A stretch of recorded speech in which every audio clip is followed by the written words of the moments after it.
je vous souhaite la bienvenue au nom de la commission de programmation de la Fondation Pavillon Cycli.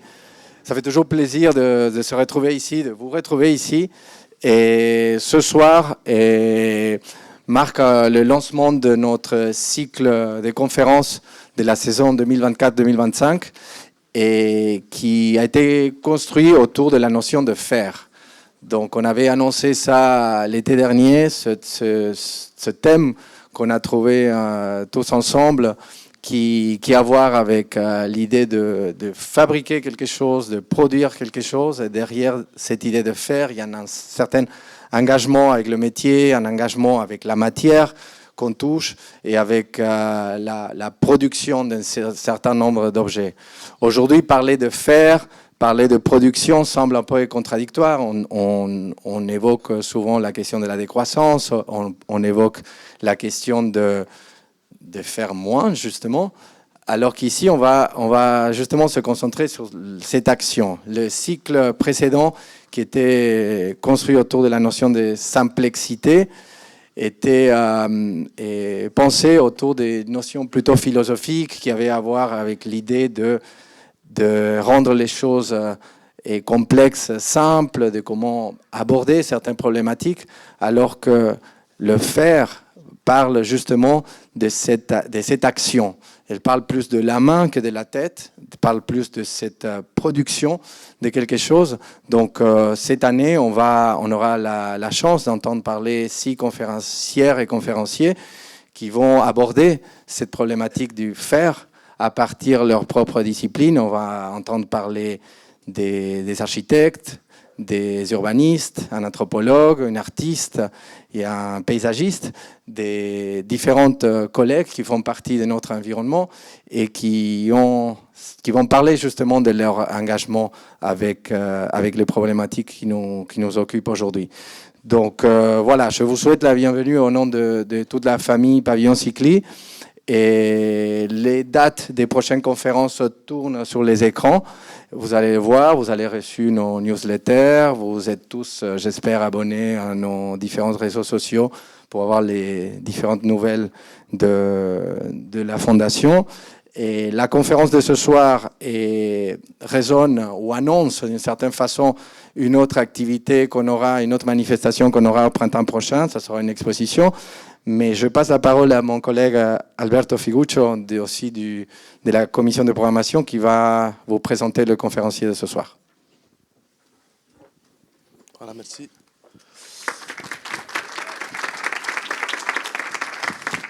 Donc, bonsoir à tous. Merci d'être venus déjà ce soir à cette première conférence du cycle FAIR, déjà introduit par Federico, merci.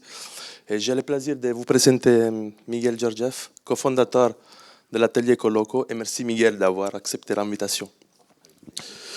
Donc, fondé en 1999 par 3 associés, Miguel, Pablo Georgiev, Nicolas Bonfant, l'atelier Colloco réunit paysagistes, architectes ou encore des artistes pour créer des espaces en ville où retrouver la proximité avec les vivants. 25 ans plus tard, l'atelier compte aujourd'hui une quinzaine de collaborateurs. Colloco se définit avant tout comme un collectif dans une idée de travailler en groupe et de signer à plusieurs mains. Surtout d'être à cheval entre plusieurs disciplines, paysage, architecture et art contemporain. Au centre du modèle de Colloco se trouve aussi la volonté d'abolir la frontière entre conception et chantier. La notion du faire, justement avec la notion du faire, où les vivants ils se trouvent dans un rôle central dans cette pratique quotidienne de l'atelier Colloco. Les membres du collectif ont aussi à cœur de mettre les mains à la pâte, mais plutôt dans la terre, je dirais. Leurs travaux portent principalement sur la création des espaces végétalisés dans les villes où l'engagement écologique est à la base de leur travail depuis le début. Les fondateurs des Colloco ont été aussi élèves de l'écrivain paysagiste français Gilles Clément, connu et reconnu pour ses valeurs sur l'écologie, avec qui l'atelier Colloco a collaboré sur différents projets. Actif à l'échelle internationale avec des projets et collaborations en Italie, en Maroc, en Brésil, en France, je rappelle peut-être quelques projets où la démarche et l'action avec les collectivités locaux a été très fascinante. par exemple Diventare Giardino dans le quartier de Zen à Palerme, un quartier populaire, mais aussi Asfalto Mon Amour à Lecce, en sud de l'Italie. Donc leurs projets ne sont pas finalisés à produire un résultat fini et contrôlé, mais au contraire de laisser la place au vivant dans une idée d'un jardin en mouvement. Une philosophie où l'humain travaille en harmonie avec la nature et pas contre elle, et en même temps une démarche qui nous invite tous à passer à l'action. Donc Miguel, c'est à toi ce soir à passer à l'action. Merci à tous et bonne conférence. Merci.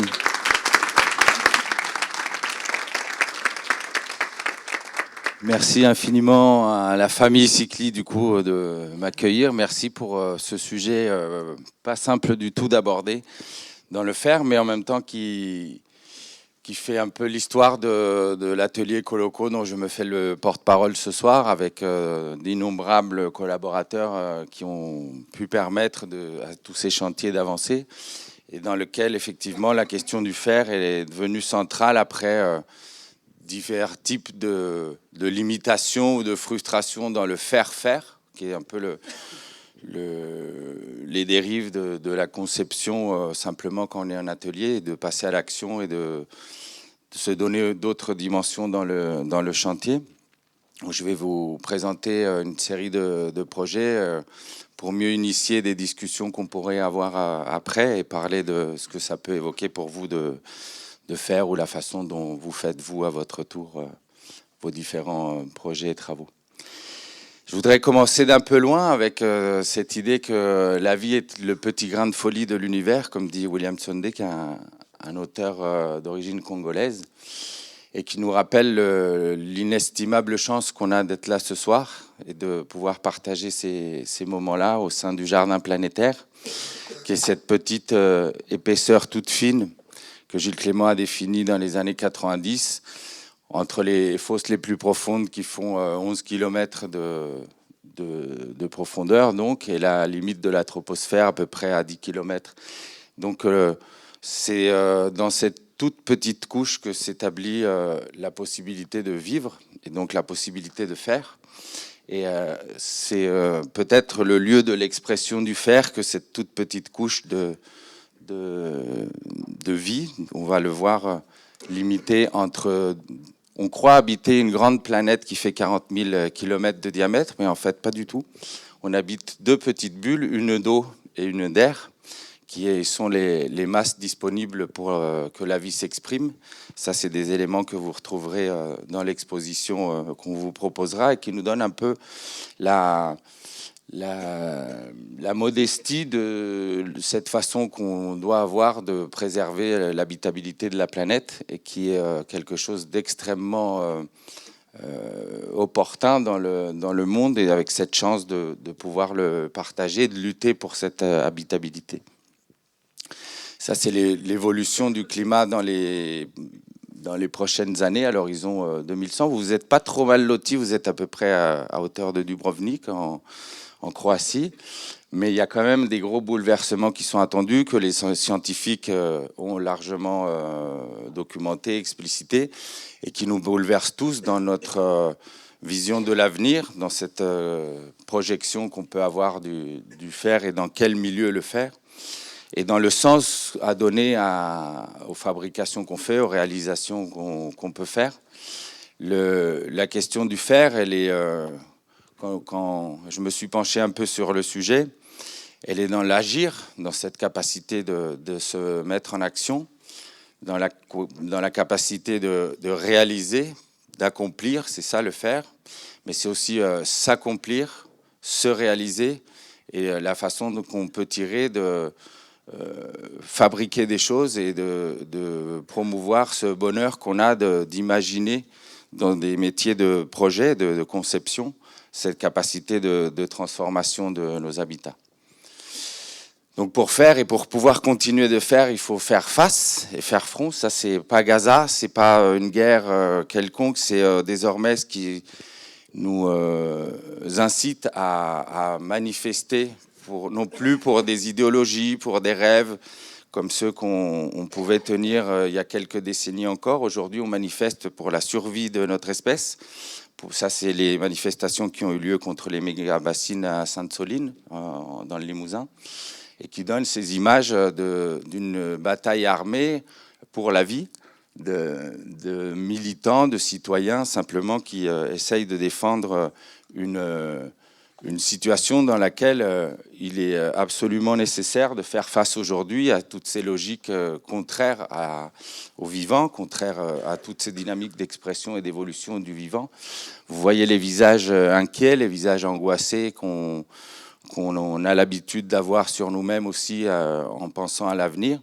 Et donc de comprendre que il doit se produire dans un contexte de changement de façon de voir le monde, de façon d'agir sur le monde, dans lequel, comme il vous était présenté tout à l'heure, on a on a le devoir de faire moins, de faire mieux, de faire autrement. Et c'est un petit peu des choses de ce type-là que je veux vous parler, avec cette nécessité d'agir vite, d'agir dans l'urgence de la rapidité d'action, non pas dans l'urgence de la précipitation, mais on voit tous ces slogans et tout ce désir de s'exprimer, de lutter pour cette dynamique de vie qu'on essaye de défendre au cas par cas, projet par projet. Ça, c'est un projet sur lequel on m'avait appelé juste pour une journée à Naples, autour de Naples, pour la récupération d'un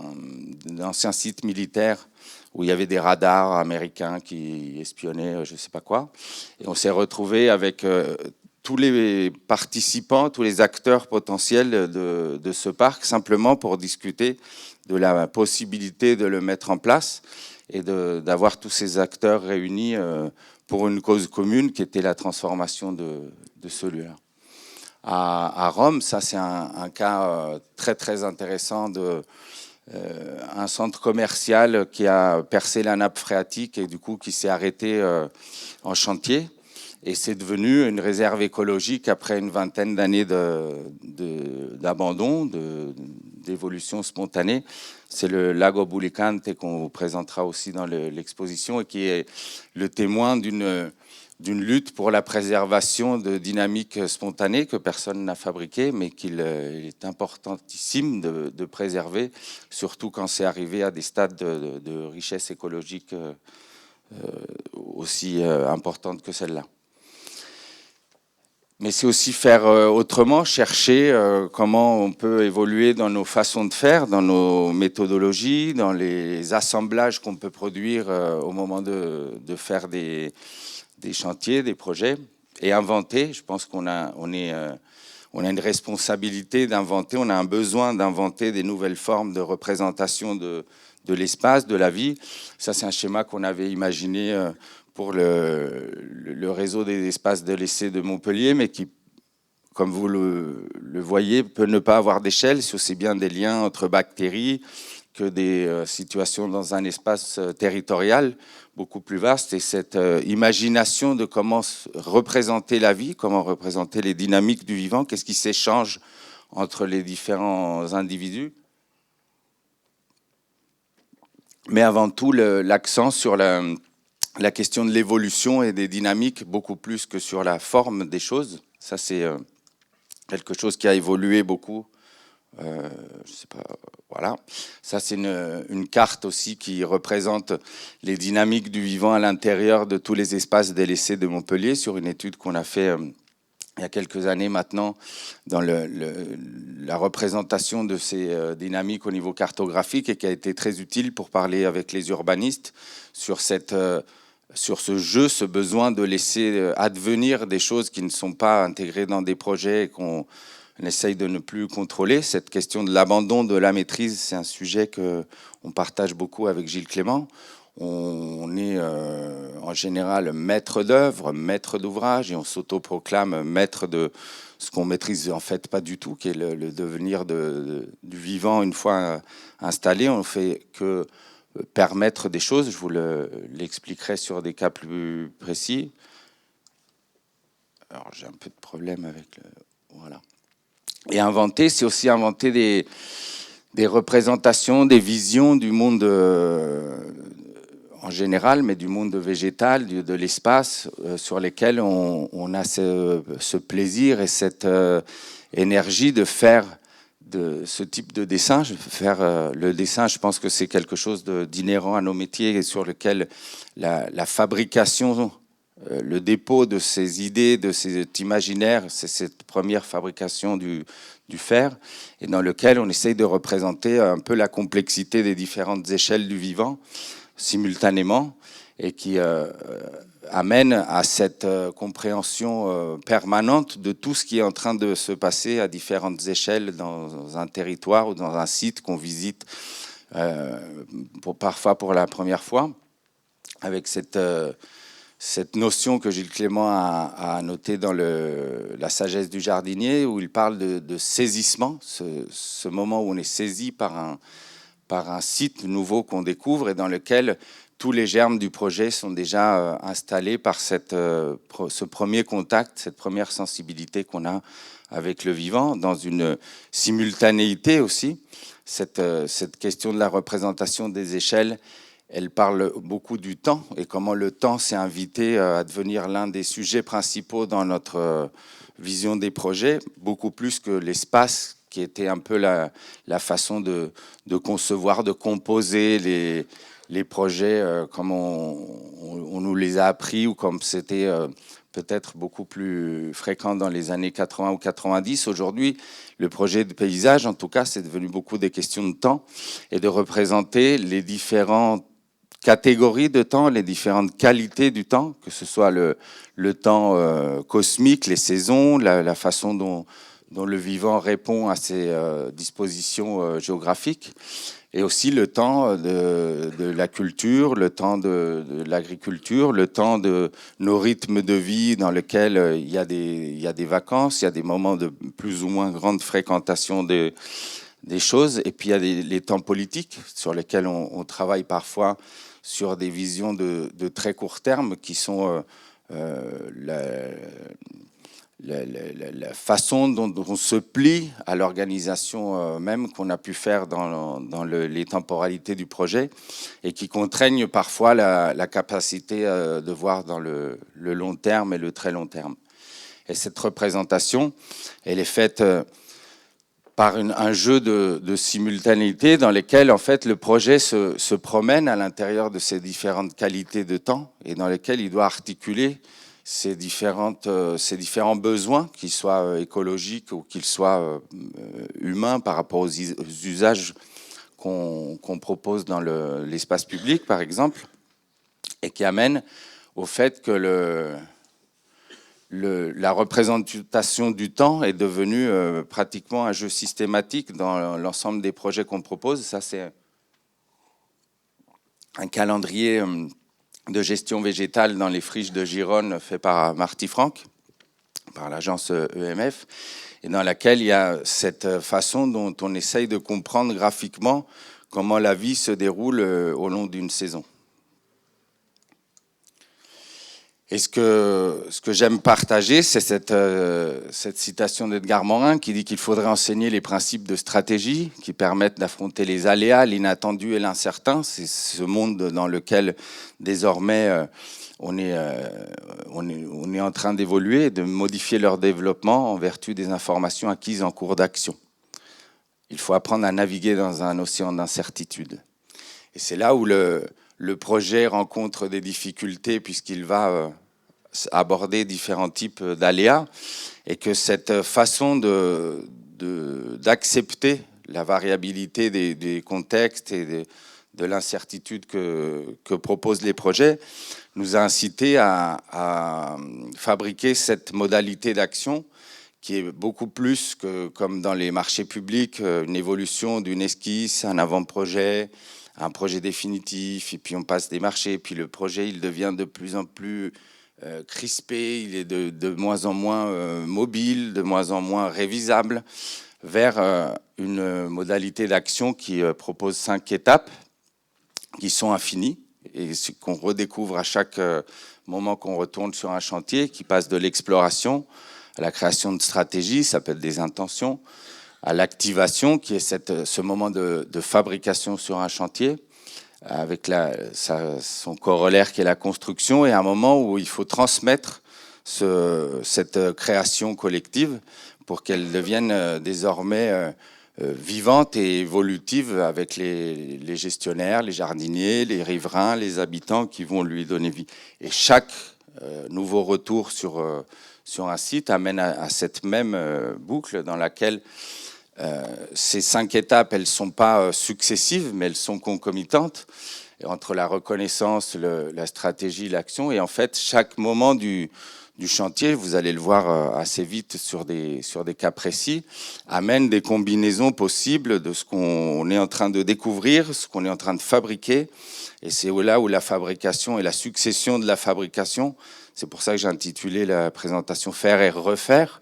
Et à chaque fois, au jardin, on ne fait que refaire et enrichir les propositions qu'on s'est faites dans le projet, avec des principes ou des intentions qui ont été élaborées au préalable, mais dans lesquels le cours de l'action, comme disait Edgar Morin, peut les amener à être révisés ou évolués.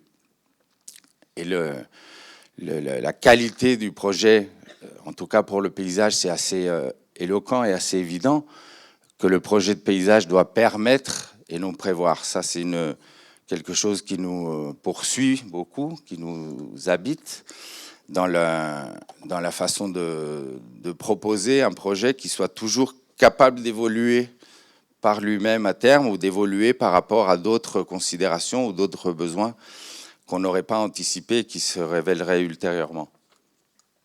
Et donc faire avec et non contre, c'est vraiment l'une des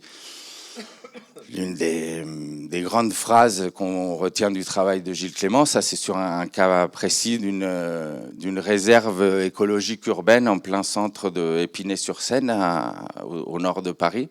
Là, je vais vous présenter 3 projets qui mettent un peu en pratique cette première présentation un peu de la façon dont on conçoit ces évolutions-là.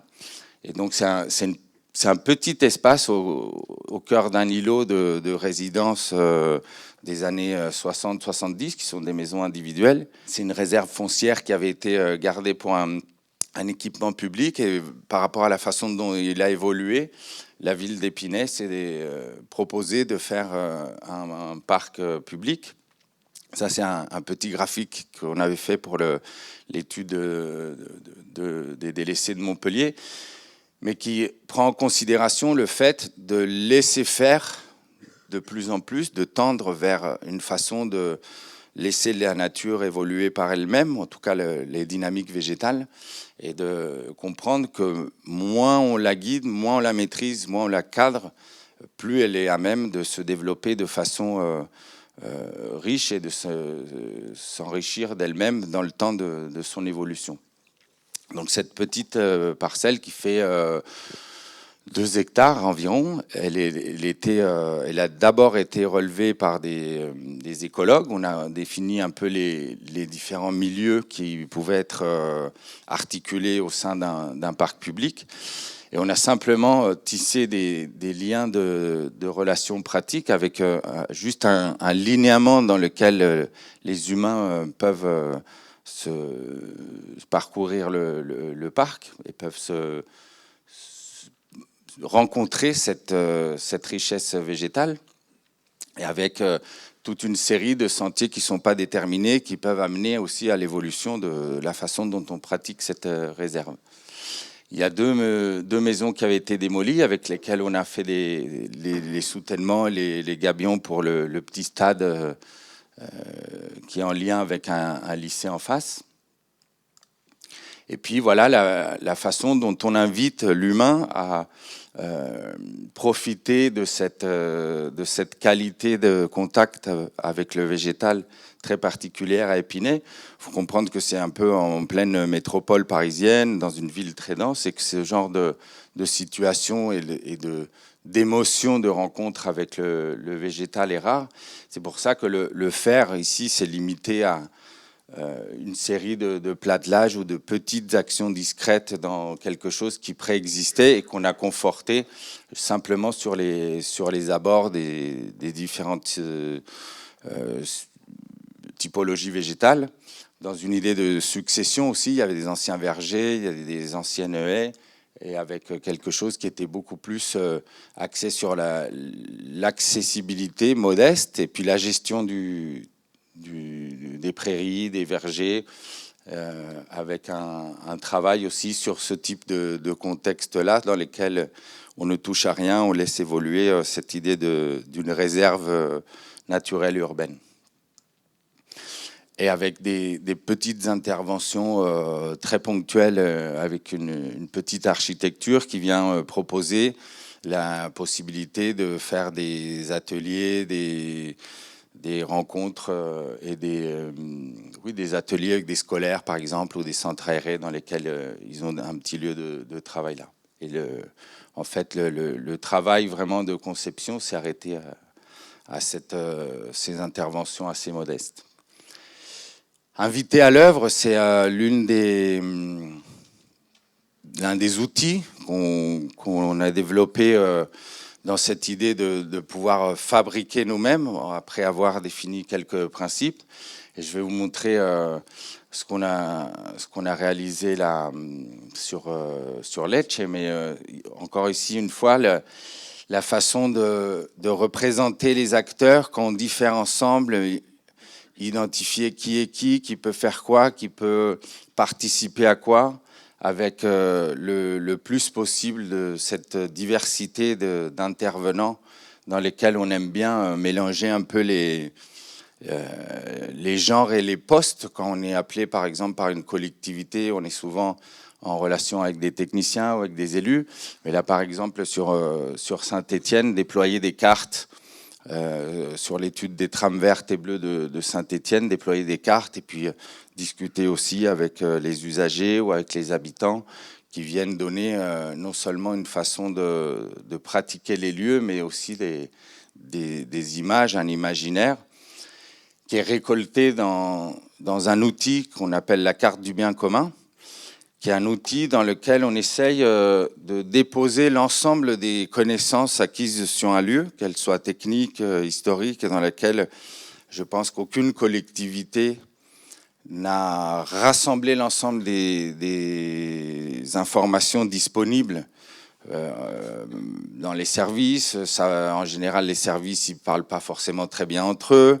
Il y a des informations qui se perdent, des histoires qui cessent d'être racontées parce que certaines personnes disparaissent. Et donc, on a cette notion du temps, différents types d'échelles de représentation des connaissances sur un terrain, et puis une série d'informations très contextuelles qui viennent déposer cette connaissance d'un lieu avant d'imaginer, d'intervenir.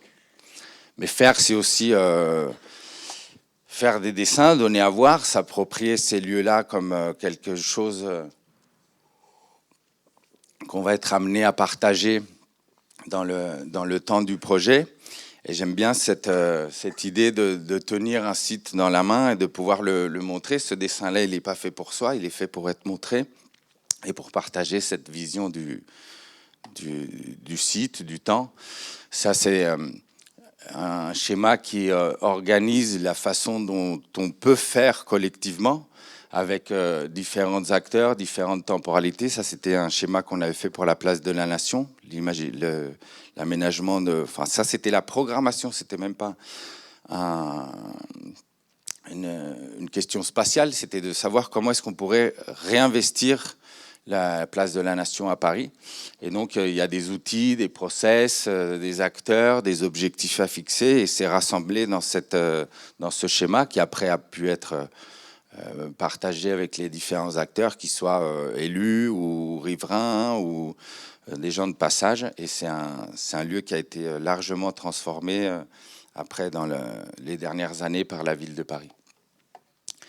Ça, c'est un projet très particulier et très radical, on va dire, qui est fait dans un espace public attenant à un centre culturel à Lecce. C'est le projet qui s'est appelé Asfalto Mon Amour. et qui est un projet artistique, qui est un projet auto-organisé, bénévole, sans économie, sans autorisation, avec l'idée qu'on a rassemblé une centaine de personnes autour de cette aridité-là. Qu'est-ce qu'on pouvait en faire, comment on pouvait transformer ce grand stationnement en jardin. Et après de nombreuses questions, de nombreuses projections, en fait, ça a été le point de départ de l'action. Il y a quelqu'un qui est parti agir et faire ce premier trou, cette première intervention sur l'asphalte, et qui a donné lieu à toute une mécanique de mise en place de la fabrication de lieux perméables, sans dessin préalable, avec un peu des mesures anthropométriques, en se disant où est-ce que ça serait bien de le faire de façon très spontanée, puis de corriger, encore une fois, faire et refaire, c'est corriger à partir de ce qu'on a pu fabriquer en commun et de comment on le voit, comment on le perçoit une fois réalisé. Et c'est cet effort collectif aussi de pouvoir retrouver des potentiels de vie sous l'asphalte. On a appelé un asphaltologue qui nous a un peu informé sur le degré de pollution de cet asphalte-là, qui par chance ne contenait pas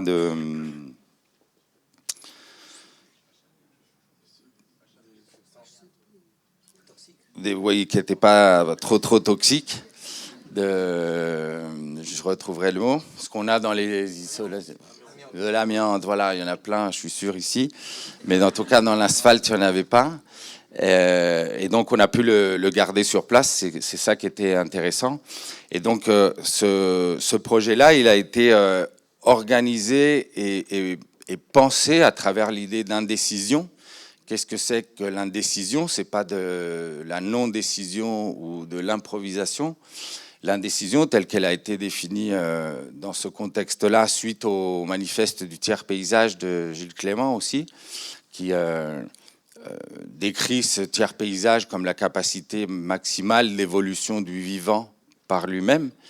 Et donc cette indécision, elle établit les courbes du faire et la dynamique relationnelle qu'on trouve au moment de faire ensemble, dans lequel le grand apprentissage de ce travail-là a été de ne pas choisir entre le projet de l'un ou le projet de l'autre et qui serait le vainqueur ou le lauréat, mais plutôt de comprendre comment est-ce qu'on pouvait faire ensemble un seul et même projet en laissant la part la plus grande aux capacités ultérieures de ce projet d'évoluer. C'est ça l'indécision, et c'est comme ça que l'indécision a été envisagée dans ce projet-là, c'est de voir comment est-ce qu'elle peut permettre toute une série d'évolutions possibles. Donc il y a des états temporaires qui sont ceux-là, ceux de venir creuser des petits liaments de perméabilité qui sont ceux qui permettent à la végétation de s'exprimer, avec une partie plantée, une partie en évolution spontanée,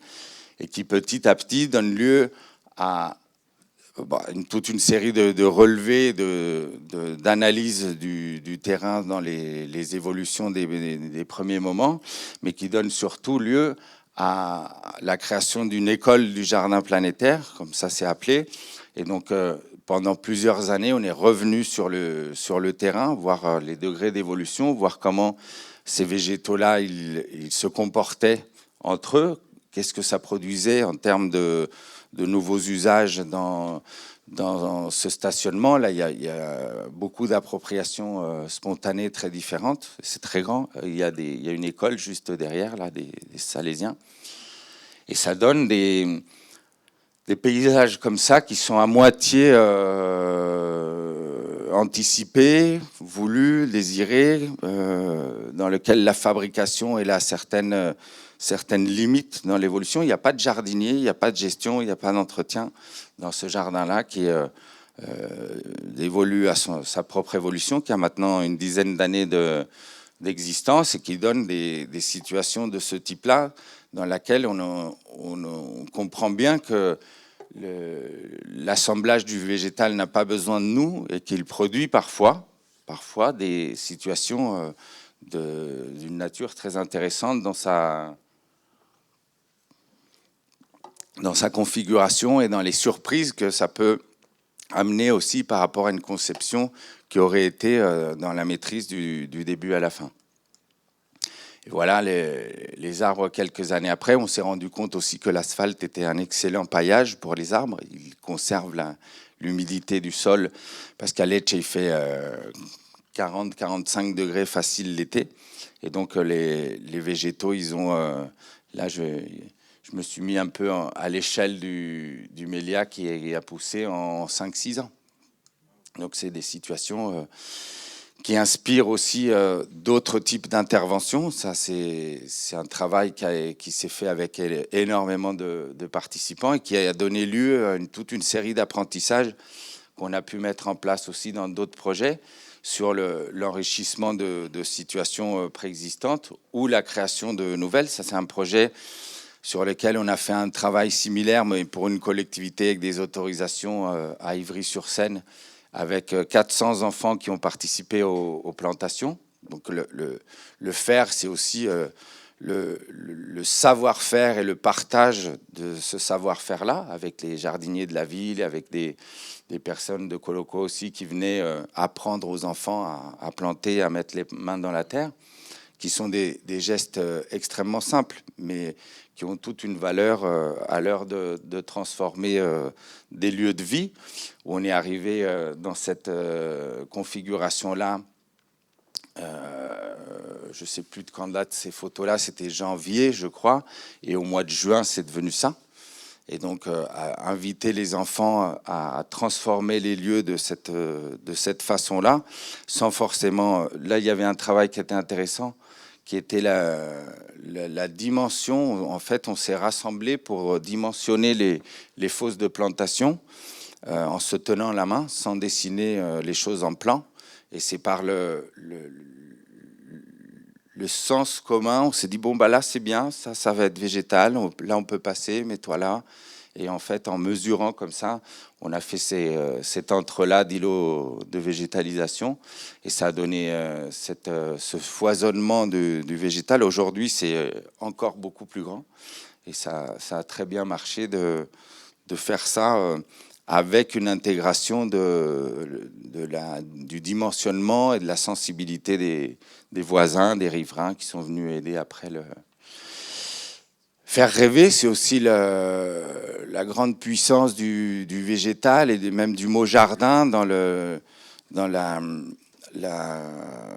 l'aspect pacifique qu'il peut avoir. On est toujours bien accueilli, c'est vrai, comme paysagiste ou jardinier à l'heure de proposer un jardin, même si des fois c'est avec étonnement. Ça, c'est la zone d'expansion nord de Palerme, qui est un complexe de 25 000 habitants qui a été fait dans les années 80, qui sont 25 000 squatteurs parce qu'ils n'ont jamais eu les permis pour être habités, et qui sont des endroits dans lesquels se concentrent toutes les difficultés sociales, économiques de Palerme, qui est déjà pas très verni au niveau de la capacité économique. En tout cas, c'est une ville qui a eu plusieurs ressauts au niveau politique et économique. Ça, c'est un projet qui est un projet artistique pour la Biennale Manifesta 12, qui est une biennale itinérante sur les villes européennes. Et voilà la découverte du site avec, je vous passe un peu les anecdotes qu'il peut y avoir aussi bien de trafic, de danger, mais aussi de famille, d'amitié qui peuvent être liées. Je vous raconterai un petit peu comment on commence par prendre soin du lieu sur lequel on va intervenir. Ça, c'est un moment où on gagne aussi un peu le respect des voisins dans l'attention qu'on porte à un lieu qui était complètement abandonné. Là, les services des poubelles, ils viennent quand ils veulent. Il y a pas, des fois c'est 15 jours, des fois c'est une semaine, des fois c'est un peu plus, et donc ça s'accumule. Voilà le terrain sur lequel on s'est accordé d'intervenir avec une association qui gère de l'encadrement scolaire, qui s'appelle Zen Insieme, et on s'est penché sur ce site-là pour plusieurs raisons. La proximité avec le voisinage, mais aussi sa dimension plus modeste que le grand espace vide au centre. C'était clôturé. Il y avait un peu des poubelles qu'on jetait par-dessus. C'est un terrain qui avait été réservé pour la construction d'une école qui n'a jamais vu le jour et qui était comme ça depuis une bonne dizaine d'années avec des remblais d'origine incertaine. Et c'est là où le rêve intervient en se disant comment est-ce qu'on peut faire de ce lieu un jardin. Et donc c'est la fragilité du projet ne saurait venir d'une faiblesse de l'analyse, de la compréhension du contexte et de tout ce qu'on peut analyser, mesurer, toujours perfectible, mais d'une défaillance du rêve. Et la rencontre avec les premiers moments de travail, de fabrication, de mettre les mains dans la terre avec les enfants, elle portait vraiment sur cette dimension du rêve. Je leur ai montré plein d'images de jardins partout dans le monde entier. Et ils disaient, mais nous, on a le droit à ça, on peut faire ça, mais vous croyez qu'on peut y arriver? Et donc on est parti, c'est vrai, modestement et un peu de loin, ça c'est mars 2018, à essayer de comprendre quel sol on avait, comprendre quelle force il fallait déployer pour pouvoir rentrer dans ce sol-là, quels végétaux il pouvait accueillir en termes de fertilité ou de questions plus d'ordre agronomique, et tout en s'attirant la sympathie des voisins. Et moi, j'adore cette image parce que faire, c'est ça, c'est se donner pleinement. Je crois que cette petite fille qui doit avoir aujourd'hui 10 ou 12 ans, elle a tout donné pour que son terrain devienne un jardin et puisse être partagé avec ses copains. Et vous voyez aussi les différentes scènes sur ce genre d'images dans lesquelles l'organisation, elle se fait de façon un peu par proximité, un peu par possibilité, par affinité aussi. On travaille avec ceux qu'on aime bien, on apprend à bien les aimer en travaillant ensemble. Et donc petit à petit, devenir jardin, ça s'est appelé ce travail-là, ce projet-là. Et petit à petit, en quelques mois, on a réussi à avancer collectivement cette idée que ce lieu pouvait devenir un jardin au plein sens du terme, aussi bien un lieu d'accueil pour le vivant végétal et pour une diversité qu'on a installée avec les voisins, mais aussi devenir jardin comme lieu de partage, comme lieu commun d'expression sur les espaces extérieurs. L'espace public à Zen, c'est vraiment un espace de transit ou de danger. C'est pas des lieux où on joue, c'est pas des lieux où on se rassemble. Il y a des combats de chiens, il y a des trucs un peu pas très accueillants. Et en tout cas, petit à petit, cette histoire, elle se fait par addition de différents types de fabrication dans lesquelles vous voyez bien qu'il n'y a pas de dessin préalable. Je vais vous montrer comment on a travaillé plus par assemblage des différentes interventions des uns et des autres.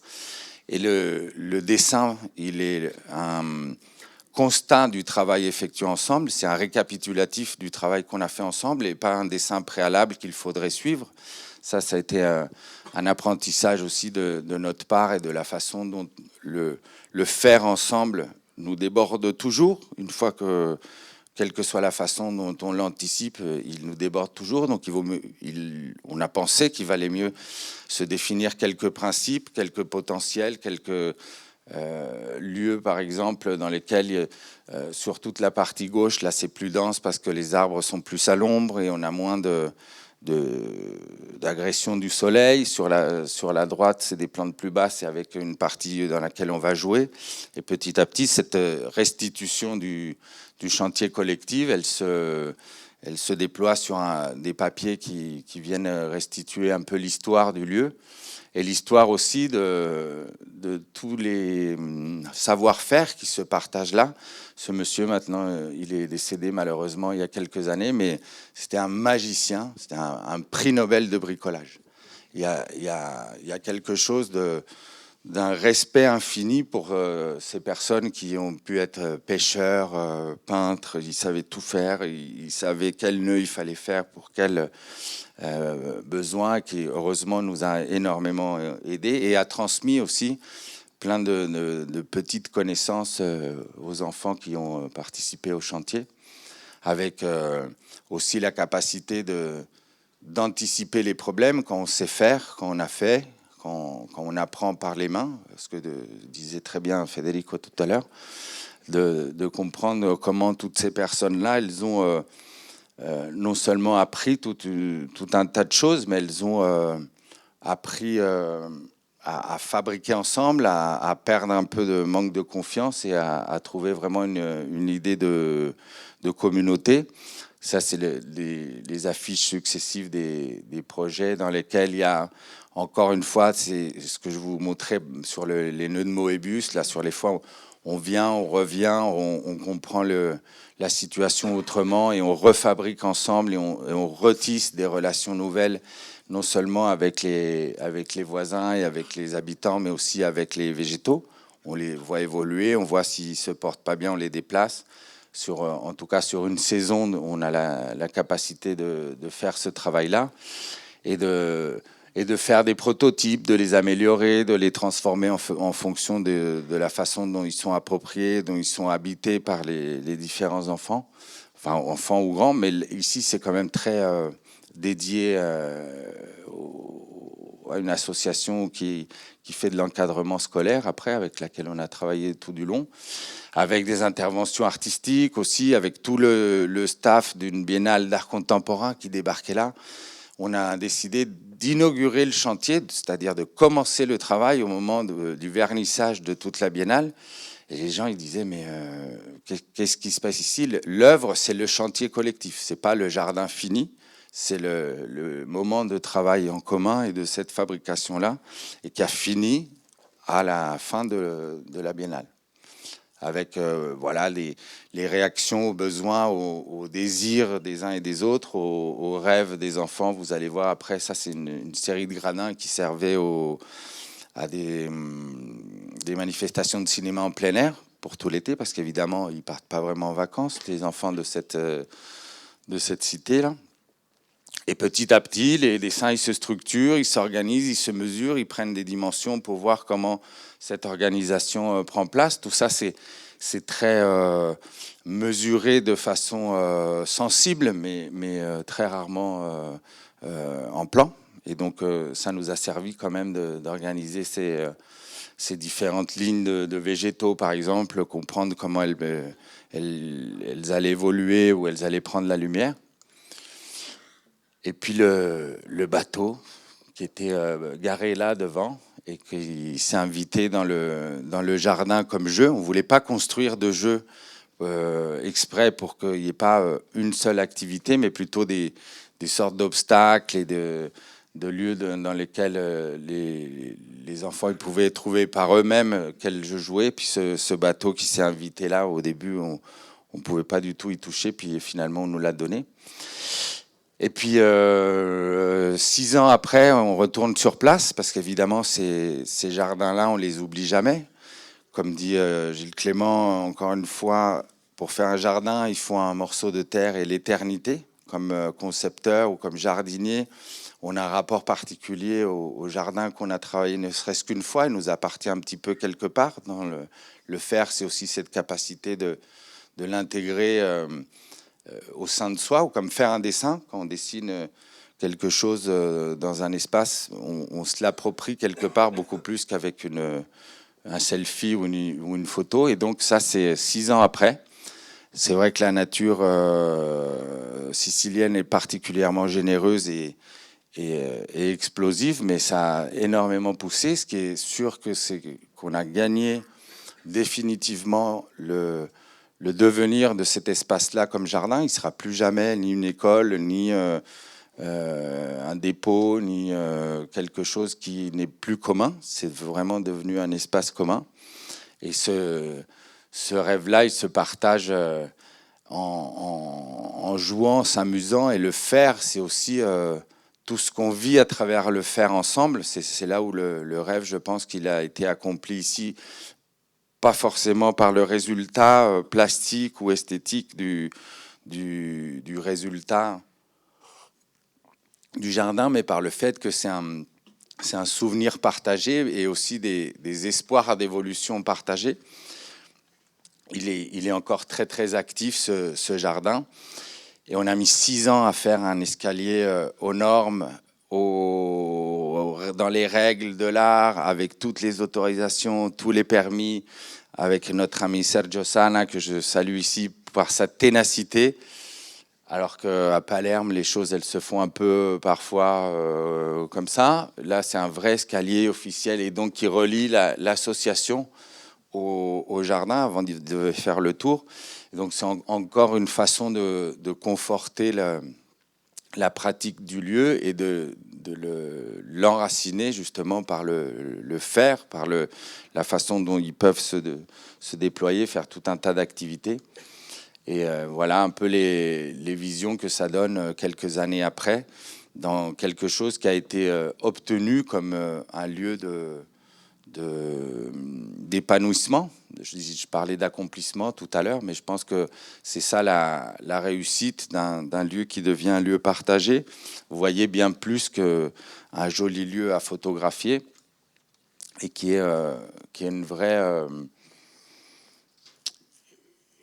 vraie dimension symbolique. Là, quand j'y suis allé en mai, on a ramené 2 arbres qu'on a plantés en commun avec eux. Il y avait vraiment une amitié qui s'est liée par rapport au travail collectif. Et je pense que ça, c'est quelque chose que, dans le faire, devient un langage universel de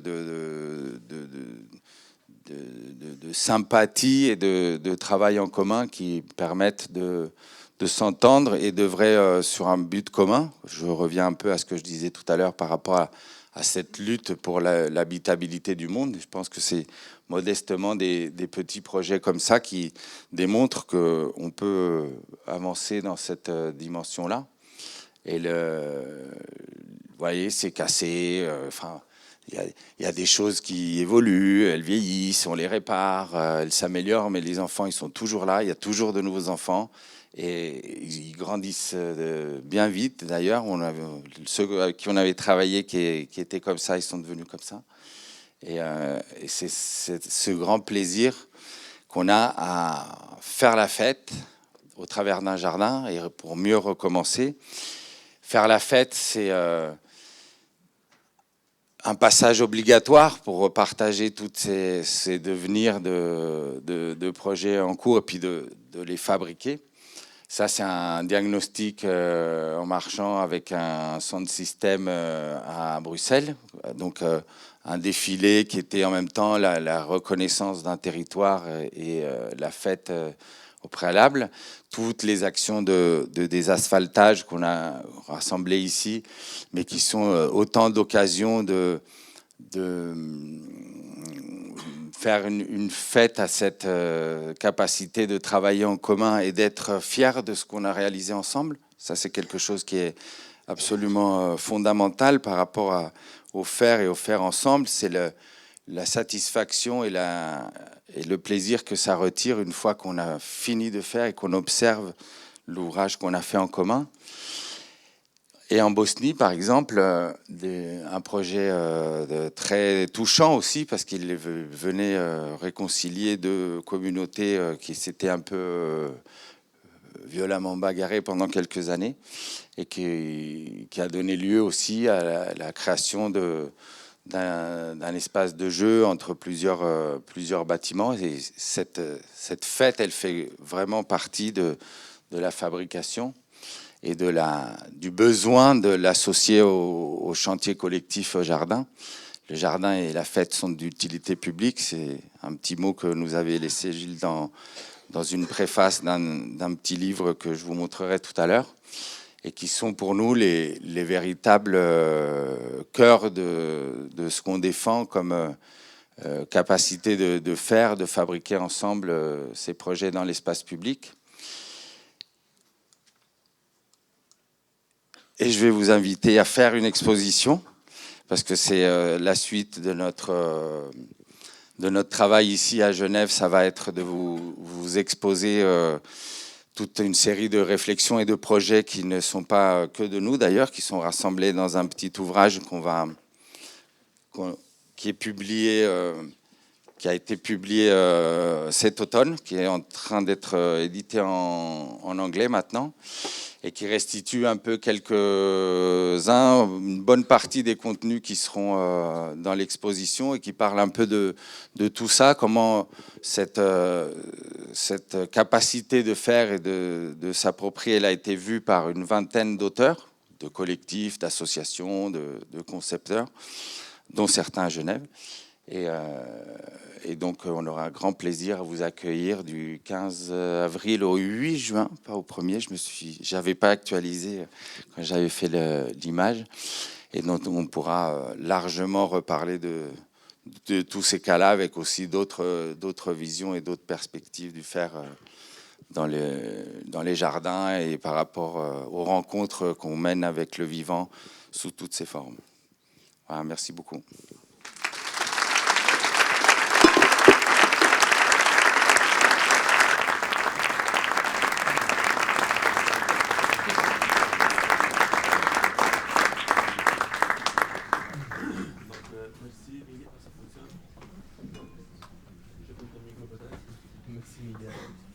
Donc peut-être on ouvre quelques moments à des questions du public. Ça ne fonctionne même pas non plus. Si quelqu'un veut poser des questions, on profite de Miguel. Pas de questions. S'il y a des questions. Voilà. Merci pour votre présentation intéressante et qui soulève aussi beaucoup de questions liées à la forme, au métier aussi, parce que qu'est-ce qu'on enseigne du côté des enseignants, etc. Mais c'est pas sur ça que j'aimerais vous interroger, si j'ose dire. C'est comment vous vous financez? Vous êtes 15, vous allez très loin, et comment ça marche de ce côté-là? Alors, il y a plusieurs dimensions de projets sur lesquels on travaille. On travaille sur des projets plus classiques d'aménagement avec des collectivités ou des projets urbains, des plans de paysage, par exemple, sur des échelles territoriales qui rentrent dans le cadre d'un fonctionnement assez classique d'un atelier. Puis il y a des projets plus expérimentaux ou plus bancals au niveau économique, qui sont un peu ceux dans lesquels on fabrique et ceux pourquoi ils sont essentiels dans notre pratique et qui viennent d'approches artistiques et de financement aussi artistique, si c'est ça votre question, mais qui combinent un peu différents types d'interventions pour des collectivités, soit pour des études, soit pour des projets de type maîtrise d'œuvre, ou des projets artistiques, avec depuis 2 ou 3 ans le travail de recherche sur le commissariat d'exposition et d'auteurs. Donc tout ça, ça bricole une économie assez instable, mais à peu près qui tient à flot. Vous avez parlé de zones délaissées. Qu'est-ce que c'est sur le plan de l'urbanisation? Est-ce que vous repérez des zones comme ça? Est-ce qu'il y en a à Genève? Il y en a sûrement, bien sûr. Mais quelle est la définition des zones délaissées? Ça m'a intrigué, ce terme. Les zones délaissées, c'est assez intuitif. C'est les zones sur lesquelles il n'y a pas d'intention ou de projet effectif, où il y en a eu et puis on les a abandonnés, et qui sont des surfaces, des lieux dans lesquels on se rend compte que s'il y a les conditions de sol et de non-pollution, ou même parfois de pollution, c'est là où s'expriment de façon la plus dynamique et la plus riche les combinaisons biologiques, en tout cas végétales, dans un premier temps. Puis après, avec le temps, il y a un enrichissement des milieux qui font qu'il y a d'autres complexités qui se mettent en place. Et ce délaissement, il est plutôt mal vu par le projet urbain, par les personnes qui sont chargées de déployer des projets pour les humains en ville, ce qui est quand même son habitat de prédilection. Mais on n'est pas les seuls à habiter dans des milieux urbains, et heureusement pour nous. Et donc le délaissement, il est très intéressant dans ce qui reste très souvent aux marges d'une opération, ou entre une opération et une autre. Et c'est dans tous ces lieux-là que se recèle une biodiversité qu'on est bien en mal d'installer de façon volontaire, parce que c'est des plantes très dynamiques ou qu'on ne trouve pas forcément dans des pépinières. Et voilà ce que ça recèle, en tout cas pour nous, comme potentiel, ce délaissement. Et du coup, ça réinterroge la question de la maîtrise, comme je disais tout à l'heure, et la question de comment le projet délaisse volontairement certains espaces.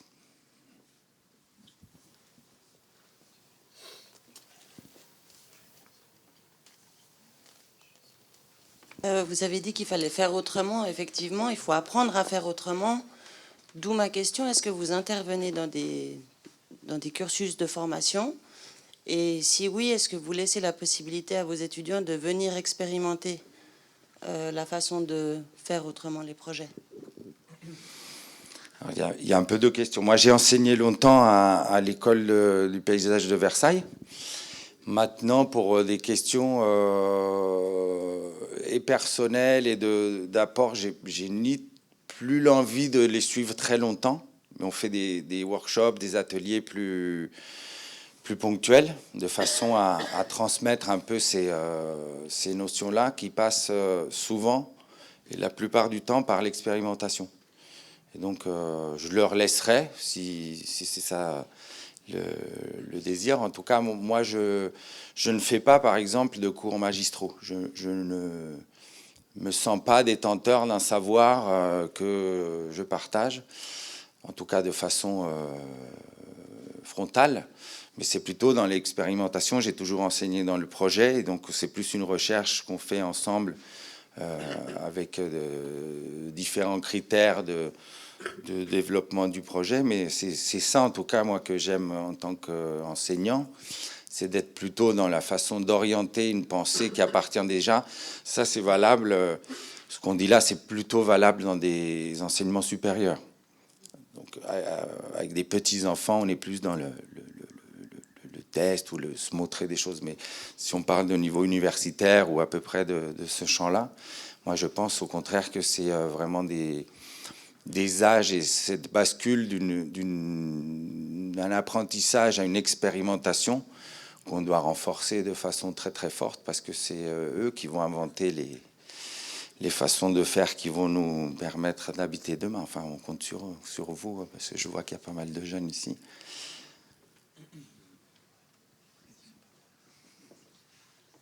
Ce qui permet d'ailleurs de ne pas être dans un enseignement vertical d'un savoir vers un non-savoir, mais plutôt dans l'évolution du savoir qu'on porte en étant un peu plus ancien ou plus expérimenté, de partager peut-être plus des erreurs que des réussites. Et je pense que ça, c'est une richesse qui est utile comme attitude quand on s'adresse à des personnes de 18, 20, 25 ans qui sont naturellement dans une recherche de façon de faire différente aussi, parce que c'est pas le tout de copier l'enseignant, il faut faire mieux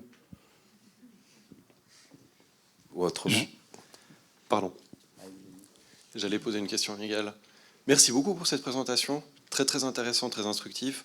Valentin Kunik, moi je suis architecte et je me pose la question de comment l'architecture peut devenir d'une certaine manière le support ou le substrat à la préséance du vivant. Et je me demande si toi ou vous avez des retours d'expérience avec des architectes sur cette thématique.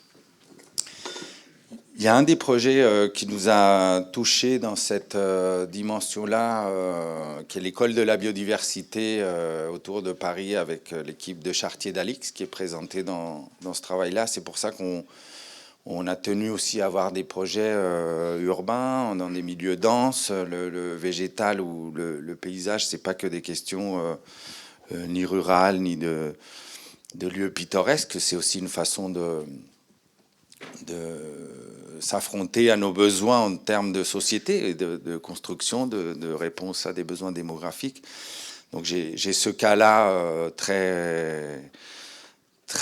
de façon très pragmatique à te proposer. Après, nous, on travaille beaucoup avec des architectes dans lequel il est rare d'avoir une pensée combinatoire des éléments de l'architecture et du paysage. Ça nous arrive et on est très content quand c'est comme ça. Après, quand on nous demande de végétaliser une façade ou une toiture, l'architecture, elle est déjà faite et on vient plutôt habiller quelque chose qui est déjà réfléchi, plutôt pour s'habiller de vivant que pour l'accueillir comme une dynamique d'évolution. Mais il y a, et je pense que, en tout cas, c'est un sujet qui a énormément évolué, je trouve, dans l'architecture, parce qu'on ressent au contact des architectes que c'est quelque chose qui les préoccupe beaucoup et dans lequel ils font énormément d'efforts pour... c'est pas simple, hein. C'est même très compliqué à partir du moment aussi où l'architecture... elle a beaucoup plus de contraintes normatives, de réponses fonctionnelles que ce que je vous ai montré là sur des projets de paysage qui sont beaucoup plus libres dans leur évolution. Mais j'espère, bienvenue, réfléchissons ensemble. Oui, bonsoir, merci pour votre présentation. Dans le droit fil d'autres questions qui ont été posées, c'est vrai que ce vivant qui s'installe, alors c'est d'abord le végétal. Vous avez plusieurs fois dit que c'est une installation spontanée. Et puis après, dans la biodiversité, il y a aussi la faune qui s'installe. Alors, est-ce que dans votre travail, vous avez... Parce que la faune, c'est aussi des surprises. Hein. C'est des papillons, c'est de la microfaune. Est-ce que dans votre travail, vous avez un suivi ou bien parce qu'il y a deux approches. Soit on laisse faire et puis on a des surprises, soit on essaye d'avoir une meilleure connaissance de ce qui s'installe et puis peut-être des éléments à protéger ou autres. Est-ce que vous avez un commentaire à faire sur cette question, plutôt sur l'aspect faunistique? Eh ben, j'ai un commentaire très clair à nous faire, à vous faire et puis à me faire à moi-même, c'est qu'on est très mauvais.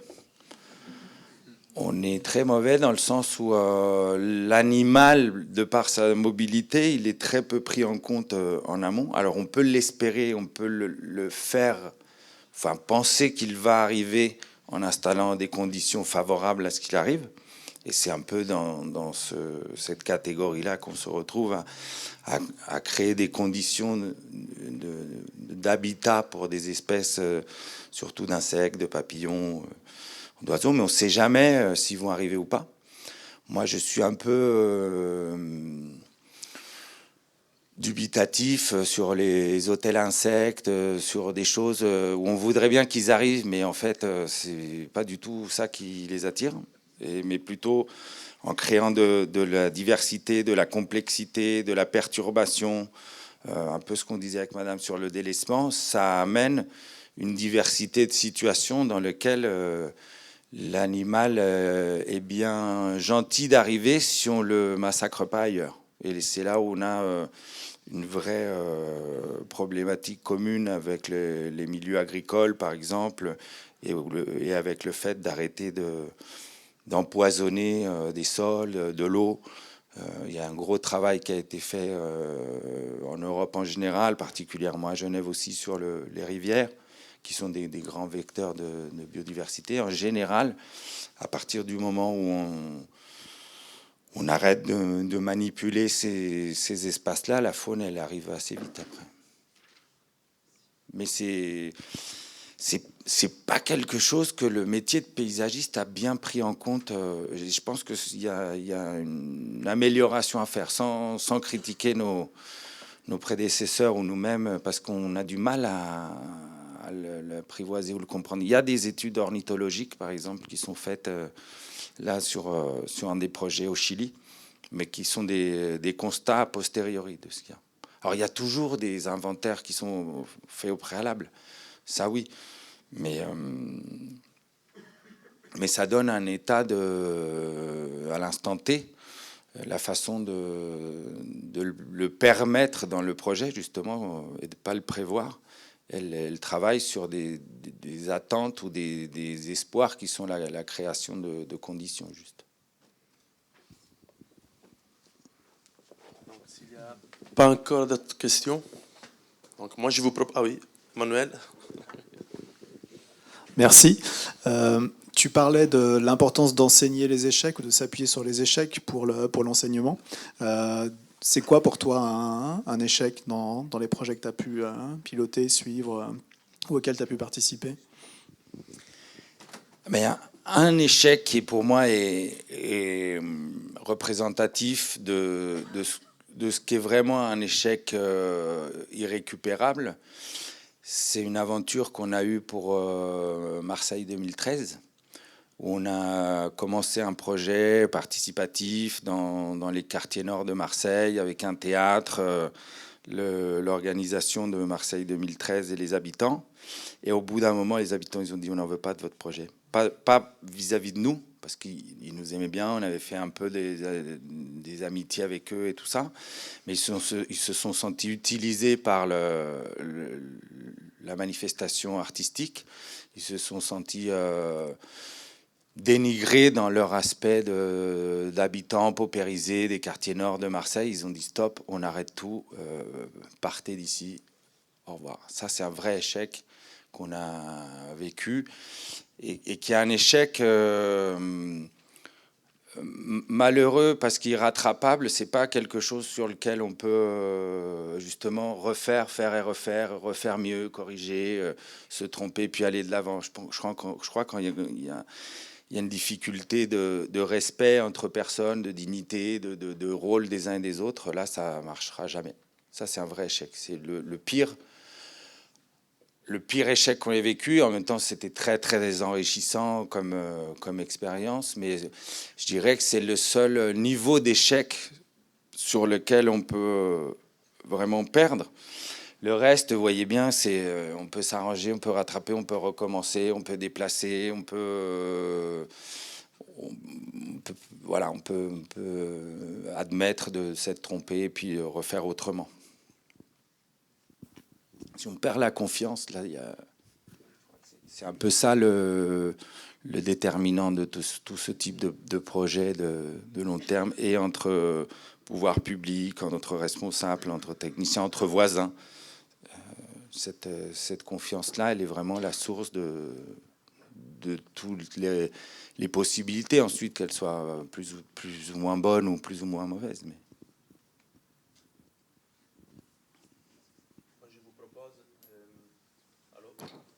Oui, c'est très intéressant ce débat. Je vois que vous êtes tous intéressés à partager vos réflexions avec Miguel. Peut-être on peut continuer autour d'un verre. C'est aussi assez convivial comme situation.